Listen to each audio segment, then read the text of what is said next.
El lenguaje de las azoteas. Luz blanca de azul encalado, olor a sal en las cortinas de jarea colgando contra el cielo. Gimen las bugambillas de rojo encarnado, zarandeadas en el vaivén de las olas. Sopla el viento hacia los bidones de arena, los bidones de agua dormidos en el gris vacío de piche y bloque. La brisa trae latidos de arena que se incrustan en los trajes de sud secando al sol. Las extinguidas abejas ronronean sobre los tunos esparcidos en el suelo. Cuerpos bronceados en elevadas piscinas, cloradas y artificiales, en césped de cartón piedra. Ropa prendida en trabas de madera, de plástico de colores.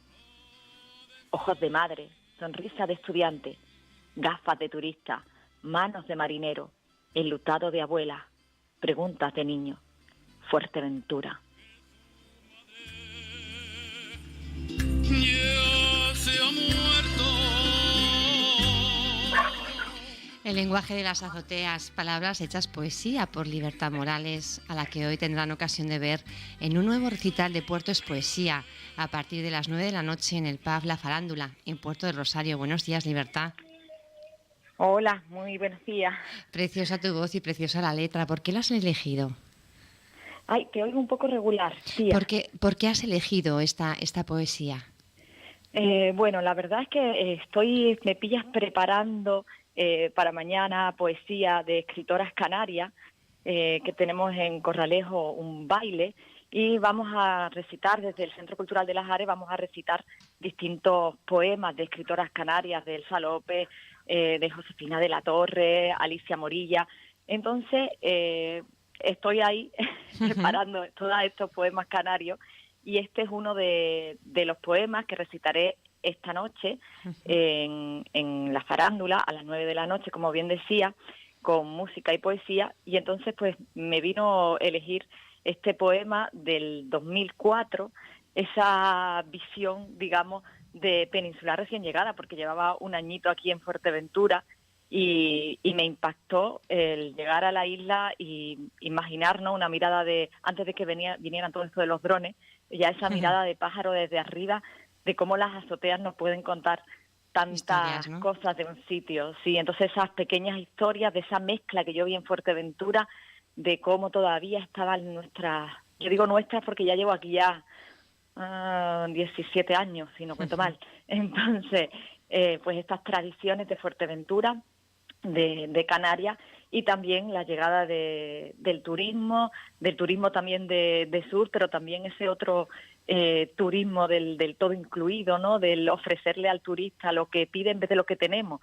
Entonces, ese impacto que, bueno, fue en el 2004, pero hoy en día yo creo que podría estar igual de actualidad ese poema, y por eso, pues, rescatarlo de aquel entonces, que también, bueno, esta noche leeré también poemas más cercanos de esa Fuerteventura de hoy, que a lo mejor mi visión pues sí que ha cambiado, porque digamos, es una visión más desde arriba, desde fuera, de alguien, ¿no? que justo acaba de aterrizar de alguna manera y está llegando casi en el avión, y está vislumbrando, lleva poco tiempo y de alguna forma lo refleja en letras. ¿Qué temas más estarán presentes en esta noche?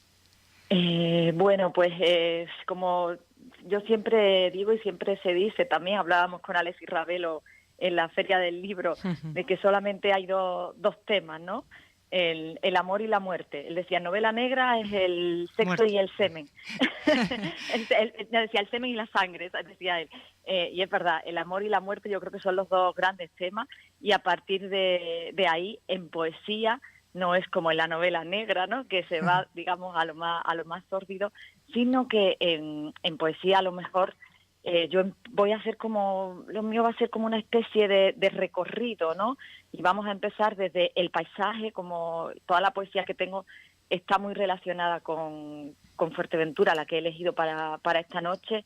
Desde el punto de vista, empezamos eso con el paisaje, un paisaje que afecta a lo anímico, pero después en el cual la mirada se vuelve más comprometida y ya señala otras cosas que van más allá de cómo afecta el paisaje en el sentimiento, sino cómo te remueve también las cosas que van sucediendo.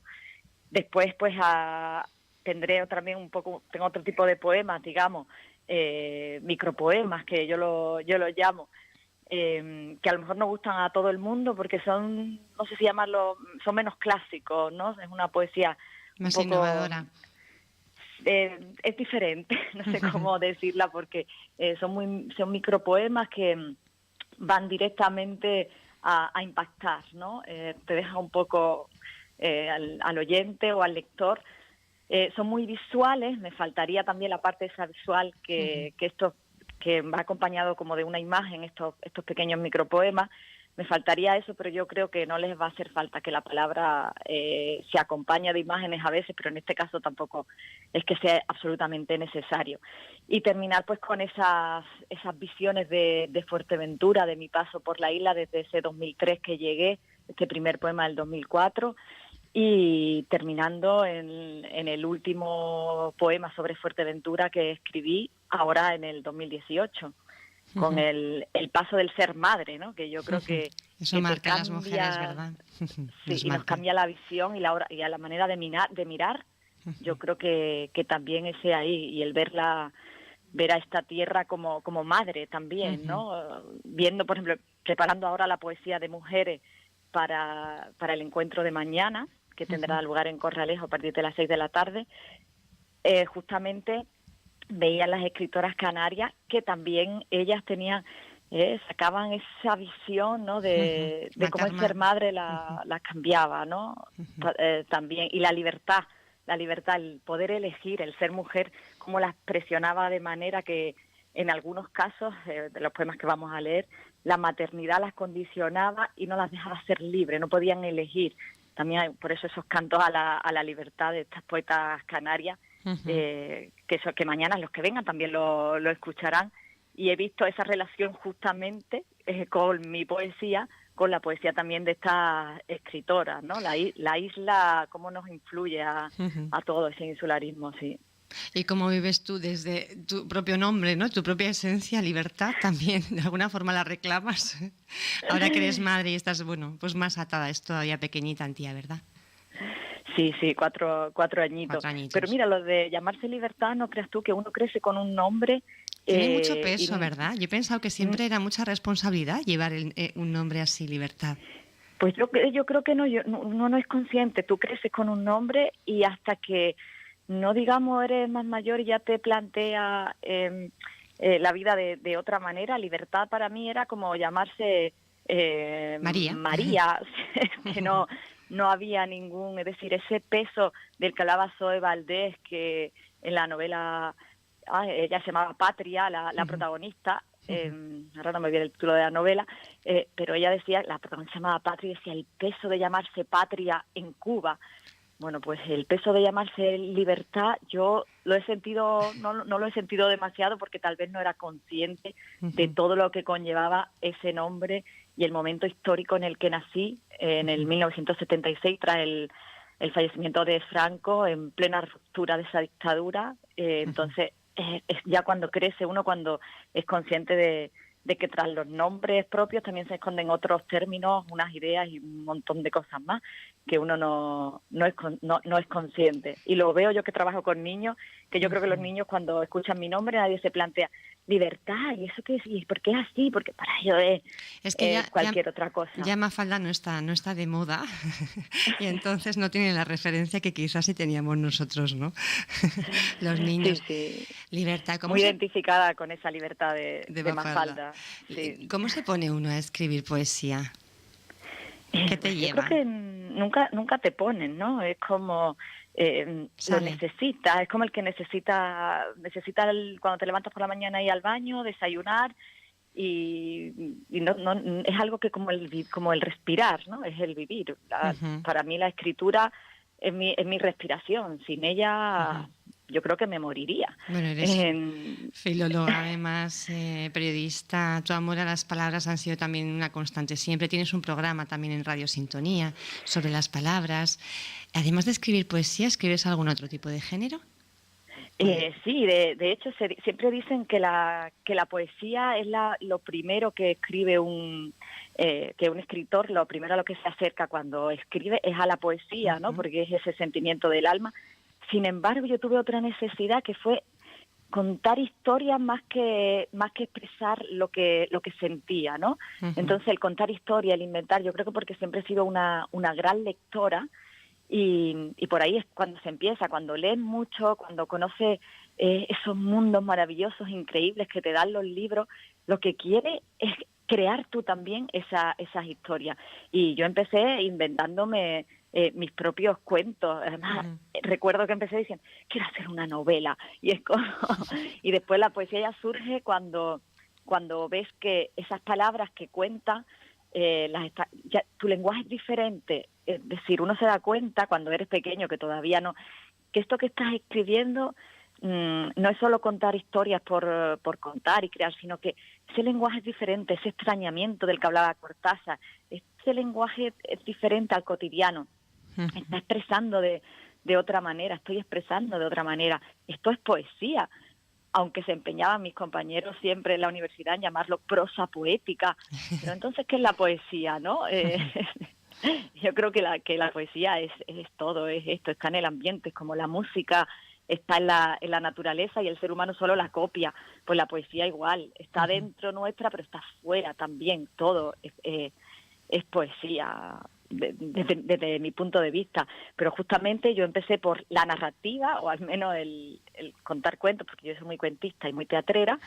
Entonces, desde pequeñita siempre me inventaba historias, primero las inventaba, luego ya las escribía. Y una anécdota curiosa es que mi primer poema lo recité, yo creo ya te lo comenté, a los 4 añitos. Sí, cuando entré en la guardería, nuestra maestra Marucci nos recitó un poema. Lo único que recuerdo es que era sobre un ángel. Y entonces ella nos recitó un poema y decía, al que se lo aprenda de memoria para la semana que viene le doy una peseta. Y yo repetía y me aprendí un poema que al parecer era larguísimo. Esto me lo recuerdo desde mi infancia siempre, y se ha estado contando en mi familia de aquel, retazos, de aquel ¿no? poema. Claro, madre mía. Que se quedó sorprendida. Marucci no se podía creer que aquella cosa tan pequeñita, tan delgadita pudiera y tan menuda hacerlo. Y que se llevó la peseta. Yo creo que no, yo creo que al final la peseta no, porque yo recuerdo que yo a mí no me dieron nada así, a mí no me dieron peseta ni Mira, Libertad, ¿qué labores haces también? Porque trabajas, comentabas también con niños en temas culturales. ¿Es importante también acercar a los más pequeños a todo este mundo? Yo creo que es esencial, por eso tan importante eso que llaman animación a la lectura. Llega un momento en que en el colegio ellos lo relacionan con algo que le imponen, que les obligan a leer, sí, como un deber. Entonces le pierden el entusiasmo y el amor por las letras. La poesía les parece aburridísima, es decir, es algo que no entienden y les cuesta mucho. El ritmo poético les cuesta mucho, porque estamos en el mundo de la rapidez, del todo ya. Del respirar y el contemplar no está. Así por eso pues empieza a salir todos estos movimientos de yoga, de meditar, porque es que hay un momento en el que hay que parar. Entonces la sociedad nos lleva a este estrés, a esta rapidez, que surgen estos movimientos para un poco, estamos aquí, aprendamos a respirar. Cuando que no hay que aprender a respirar, a un niño no le enseñas a respirar, ya sabe respirar. Esto de los niños no se tienen que aburrir para que aprendan, un niño nunca se aburriría jamás. Yo no recuerdo haberme aburrido de pequeña nunca. Lo que pasa es que se lo damos a los niños todo tan mascado. Necesitan que tú les enseñes a hacer esto, que tú les prepares actividades, que entonces su mente se aburre porque no sabe. Si tú no estás ahí como un bastón para apoyo, ellos ya no saben. Entonces por eso es que a lo mejor yo creo que estaría un poco mal dicho lo de que se aburran para que. No, es que yo creo que no tendrían que aburrirse, no hay que darle todo tan mascado a los pequeños. Por eso yo soy muy de actividades, de ponernos a leer, a recitar. Lo primero es enseñar con el ejemplo. Si tú en casa estás leyendo, tus hijos querrán leer. Si a ti nunca te han visto coger un libro, ¿cómo pretendes que tu hijo ame leer? Si no saben, no tienen el ejemplo en casa. Entonces yo, tanto en casa como en el trabajo, lo primero que hacemos es, vamos a leer, venga chicos, les voy a leer esto, vamos a preparar. y yo creo que bueno, lo de mañana les va a gustar esta iniciativa de leer poesía. De hecho, muchas niñas que se han apuntado a leer y que cuando han empezado a leer se han sorprendido ellas mismas de lo bien que sonaba. Cierto que todavía no comprenden todo ni entienden todo, pero será mañana a las 6 de la tarde en Corralejo. Sí, en el baile canario que hay, todos los centros culturales van a participar con alguna actuación y nosotros pues leeremos voces femeninas, poesías de escritoras canarias, que a lo mejor es un poco diferente a la poesía masculina, no lo sé, eso yo lo dejo en los lectores. Vamos a leer sin juicios de ningún tipo, simplemente la lectura. Y esta noche, a partir de las 9 en la farándula, te acompañarán el poeta tinerfeño Roberto Toledo. Ya había un cambio de última hora. Ahora creo que van a estar el dúo Pican Arts. ¿Se prevé buen ambiente en todo caso? Sí, a ver, nosotros todavía no nos conocemos, ninguno de nosotros,